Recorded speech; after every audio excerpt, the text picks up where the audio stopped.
এই দোয়া মাহফিল প্রায় শহীদদের স্মরণে এই মাহফিলের সম্মানিত সভাপতি, মসজিদ কমিটির সম্মানিত সভাপতি,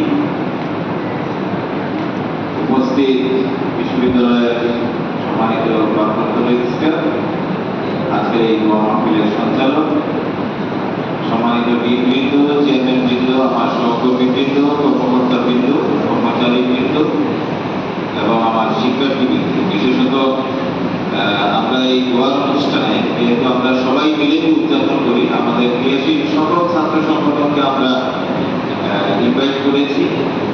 আমি দেখতে পাচ্ছি যে আমাদের মধ্যে ছাত্র শক্তির দায়িত্বশীল আমাদের ফেরদৌস শাহীন এসেছে, আমাদের ছাত্র শিবিরের সেক্রেটারি এবং ডকসুর সাধারণ সম্পাদক, অন্যান্য সংগঠনের হয়তো অনেক কর্মীরাও এসেছে।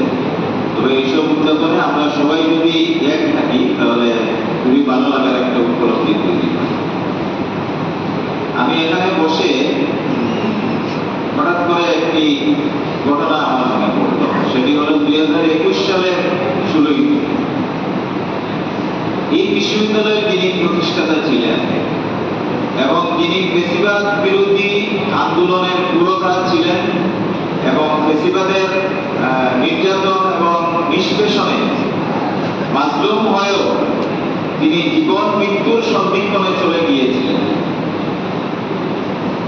আমি সাধারণের সাধারণ সম্পাদক হিসাবে এক সপ্তাহ আগে একটা নোটিশ ইস্যু করেছিলাম যে আমাদের সেই মহান মাজলুম নেত্রীর জন্য একটু দোয়ার আয়োজন করুন। এই মসজিদে বসে সেই দোয়াটি অনুষ্ঠিত হয়েছিল এবং সেখানে উপস্থিতির সংখ্যা ছিল মাত্র 4 জন। মাত্র 4 জন, 1 2 3 4 জন। এটাই কিন্তু নির্মম একটি বাস্তবতা। যাই হোক, আমি সেই প্রেক্ষাপট যেহেতু দোয়ার অনুষ্ঠান এখানে আওড়াতে চাই না, আজকে আমরা আমাদের শহীদদের জন্য দোয়া করতে বসেছি। আলহামদুলিল্লাহ পুরা মসজিদ পরিপূর্ণ। তো এই সুযোগটি, এই যে পুরো মসজিদ পরিপূর্ণ অবস্থায় আমরা দোয়া করতে পারছি, এই সুযোগটি কারা করে দিয়েছে আমাদের? এই সুযোগটি আমাদের করে দিয়েছে যার দিয়ে শুরু হয়েছে। আমরা জানি 2024-এর 16 জুলাই সর্বপ্রথম শাহাদত বরণ করেছিল ফেসিবাদ বিরোধী আন্দোলন করতে গিয়ে আমাদের শহীদ আবু সাঈদ। সে বুক পেতে দিয়েছিল। বিকেলের দিকে আমাদের ওয়াসিম শাহাদত বরণ করেছে এবং আরো অনেকেই শাহাদত বরণ করেছে। ওদের এই শাহাদতের প্রক্রিয়া এবং শাহাদত, তাদের যে প্রাণ তারা বিসর্জন দিয়েছে, তাদের সেই বিসর্জনকে উপলক্ষ করে আমাদের আরো হাজারো তরুণ তারা তাদের জীবনকে বাজি রেখে ফেসিবাদের বিরুদ্ধে রুখে দাঁড়িয়েছে এবং এক পর্যায়ে আমরা ফেসিবাদ থেকে মুক্ত হয়েছি। 4 জন থেকে আলহামদুলিল্লাহ আজকে 400 জনে বসে আমরা দোয়ার একটা পরিবেশ তৈরি করতে।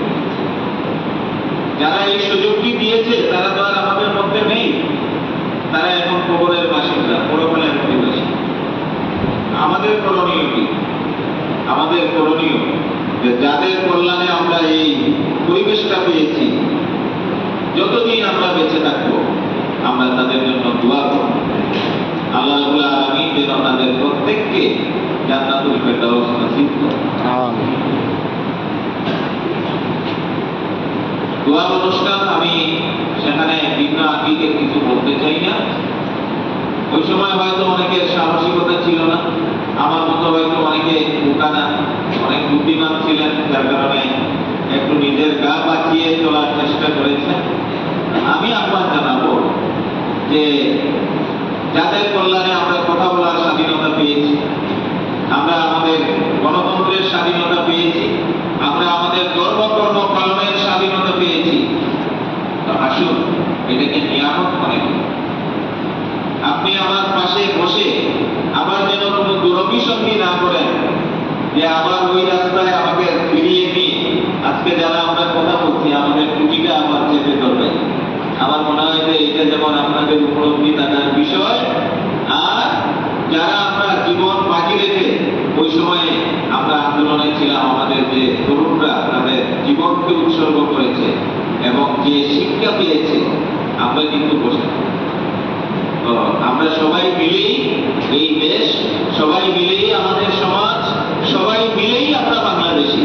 তো আমরা সবাই এই বাংলাদেশে এমন একটি পরিবেশ তৈরি করতে চাই যে পরিবেশ তৈরি করলে আমাদের শহীদ আবু সাঈদের মতো আর কোনো শহীদ আবু সাঈদ শাহাদাত বরণ করবে না।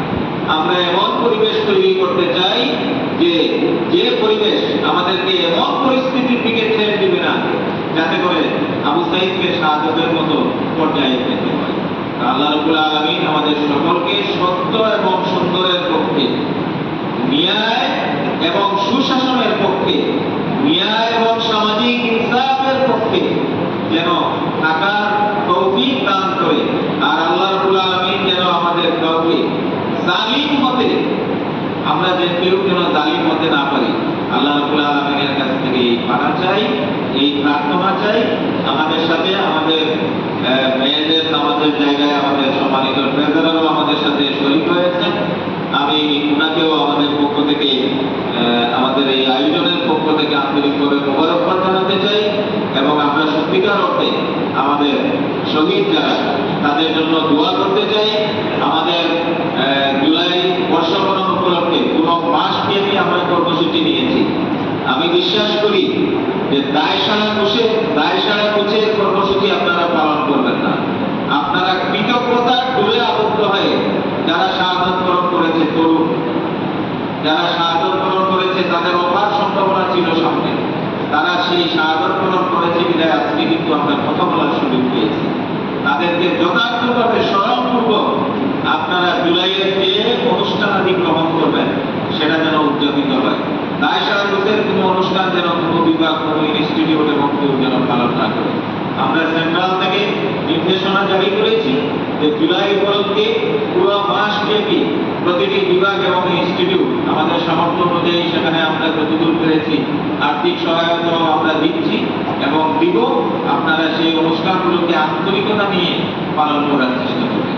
এবং ফাইনালি আগামী মাসের 4 তারিখ, যেহেতু 5 তারিখ সরকারি ছুটি, 4 তারিখে আমরা অডিটোরিয়ামে ব্যাপক আকারে আমরা অনুষ্ঠান করার চেষ্টা করব। ইতিমধ্যে আমাদের ইউজিসির সম্মানিত চেয়ারম্যান মহোদয় সেই অনুষ্ঠানে প্রধান অতিথি হওয়ার সদয় সম্মতি দিয়েছেন। আমরা আমাদের পক্ষ থেকে সেটা অত্যন্ত আন্তরিকতা এবং গুরুত্ব দিয়ে পালন করার চেষ্টা করব এবং জুলাইয়ের সকল এই আয়োজনে আপনারা সবাই আন্তরিকতার সাথে অংশগ্রহণ করবেন এবং আমাদেরকে সহযোগিতা দিবেন, এই প্রত্যাশা ব্যক্ত করে আমি আমার কথা এখানেই শেষ করছি। এই পর্যায়ে আমাদের মসজিদের পেশ ইমাম মাওলানা সালাউদ্দিন মুক্তাসার মুনাজাত পরিচালনা করবেন। ধন্যবাদ সকলকে।